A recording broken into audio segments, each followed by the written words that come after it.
What is up, guys? Welcome to another video, and today we are here for another Ask Hippo. I have not done an Ask Hippo in absolutely ages, so I was like, it's about time we do it. New year, new me. I'm gonna actually kill myself. If you believe in that bullshit and you are subscribed to my channel, do me a favor and just unsub. Anyway, without further ado, we're gonna go ahead, get straight into the first question, and that comes from his question is, if you could visit 3 countries for their car culture and events, where would you visit besides Japan? Right, so I know you said besides Japan, but I've got a bit of a Japanese fetish, so I'm gonna say it anyway. If you guys know anything about Japanese car culture, then you will know it's insane. Everything from like the neon light up Diablos to the C1 meets to, you know, the Togeis and everything is just madness. I would love to visit Japan just purely based on their car culture and nothing else. Like everything down from the street drifting to the Togei, the stuff they do, to the Wangan battles, to the C1 meets, the actual car meets themselves,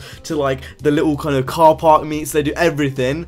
It's just the coolest thing ever. They really don't care. They don't care what people think of them, and that's what I like so much about the Japanese, is they will literally do anything to their car. They just don't give a fuck. And I think, for me personally, that's just really, really cool. You know, you would never, ever, ever see like a Diablo with neon and like dub type rims in like any Western country, but then you go to Japan and they just don't care. They just do it. Now granted, you're gonna get the little kids in the comments, racer, racer, racer. Shut up. It's fucking cool. I don't care. Like, you may not like it, that's fine. I think it's fucking sick. Do I actually think it looks nice? No, not really, but I can really appreciate that they just don't care, and they do it, and I think that's amazing. So the second country I would go to is easily America. If you want me to be specific, it would be like LA type area, like San Fran type area. I've heard the car culture there is also ridiculous. Again, that's kind of where like everything originated from me when I was watching like Fast and Furious as a kid and stuff. That is where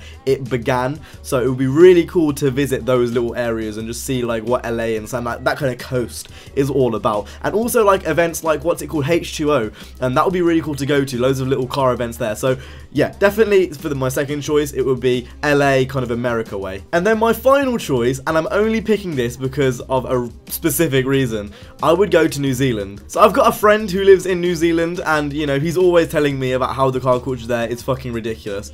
So shout out to Stelio. But yeah, I would love to visit New Zealand. I've heard New Zealand's car culture is absolutely insane. Very similar to Japan in that way, except they speak English, which helps a lot. I can't really go to Tokyo and just go konnichiwa, because they're gonna think, what the fuck are you doing, you Western cunt? But those are my 3 answers. The next question comes from Daniel Sarang, and his question is, has YouTube changed your perspective on life in some way? So this is a bit of a deep question. Daniel Sarang, come in again with those deep questions. It's definitely taught me that like you can literally do anything. Like before this, I never thought anyone would want to like pay attention to me playing games. Apparently you guys do, which is quite interesting. No, it's just, I think it's just giving me the mindset of, you know, if you're driven enough, you can do something if you have a passion for it. Like, it depends.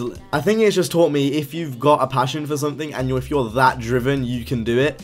And honestly, not really much more besides that, you know. Like, it's taught me a lot of life lessons, like the things that I've done through it, but like mainly more so, you know, if you have a passion for something, you can, you know, pursue that, and I think that's just insane. The next question comes from GTR Racer YT, and his question is, what makes a racing game for you other than customization? So I wouldn't even say customization is the first. I'd say it's becoming a necessity in racing games more and more and more, but I wouldn't say it makes a racing game. Obviously, the physics are important. You know, I can play Horizon now and because the physics are so good, and I can just roam around for hours and hours and hours. Even the same on Assetto Corsa. When I set up my wheel on Assetto Corsa, I can just go on that for days. In addition to that, I would say modes are very important. If you've got the same modes over and over again, that gets really boring. And also like a sense of personality. Bit of a random thing to say, but like when a game has a personality and it's not just boring, like that can add to a game tenfold. And that comes down to everything. That comes down to the atmosphere, how the game plays, you know, the soundtrack, all of this. So realistically, it's a bunch of those things. The next question comes from Mr. Black Eyes 01, and his question is, what do you think your second car will be, and what mods do you think you're going to do to it? We're already talking about the second car, and I haven't even got my first one yet. Well, I can't say, what I think I want, because that would obviously ruin the fun. And in terms of mods, I don't really know. It's one of those things like I'd have to actually drive it and see if I actually like it to mod it. In terms of first car though, it's coming soon. Things will be happening. I don't think I'm going to be doing too many car vlogs and stuff because it's a first car, but don't worry, later on in the year when I do eventually get my second car, probably around December time, maybe next January, like in like a later on, things will be happening and it will be interesting. And I'm not saying it for no reason this time. Things will genuinely be on the way, so keep an eye out. The next question comes from NASCAR, and his question is, would you sell your soul for an R32? I picked this question because I really don't have a soul already. It was sold to the devil many, many years ago.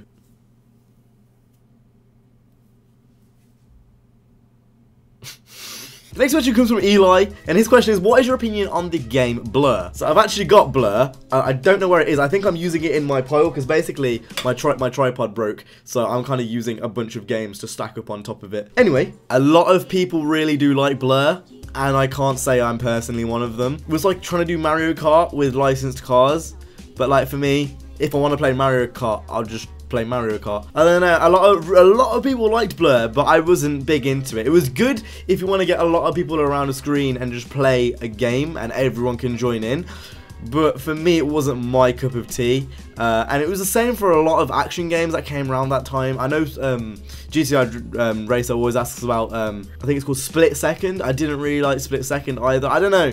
I don't know. It's just not my cup of tea. The next question comes from Jason, and his question is, what's the next game you are planning on streaming? Now, the only reason why I picked this question is so I can plug my Twitch. I managed to hustle the IT guys at my university, and I now have the best internet in so basically I can stream again. In terms of what I'm planning to stream next, I've not got a clue, but I just kind of wanted to bring up this question so you guys know that I have a Twitch account. It's like down in the description, like in one of the links, you'll see my Twitter and my Car Throttle and my Twitch, so you can go ahead and follow me. The next question comes from S. Kernro, and his question is, would you rather meet Nina or CJ in real life? Neither, they both fucking stink. And with that being said, that was the end of all the questions. I hope you guys enjoyed this Ask Hippo. If you do want to ask me questions for an Ask Hippo in the future, make sure to go ahead and follow my Twitter down in the description below. That's where you can go ahead and ask your questions. I do say try to keep it limited just to one question per person, otherwise when I get spammed, it's just not fun. I will see you guys in the next one. You guys have an awesome day. Stay safe and peace.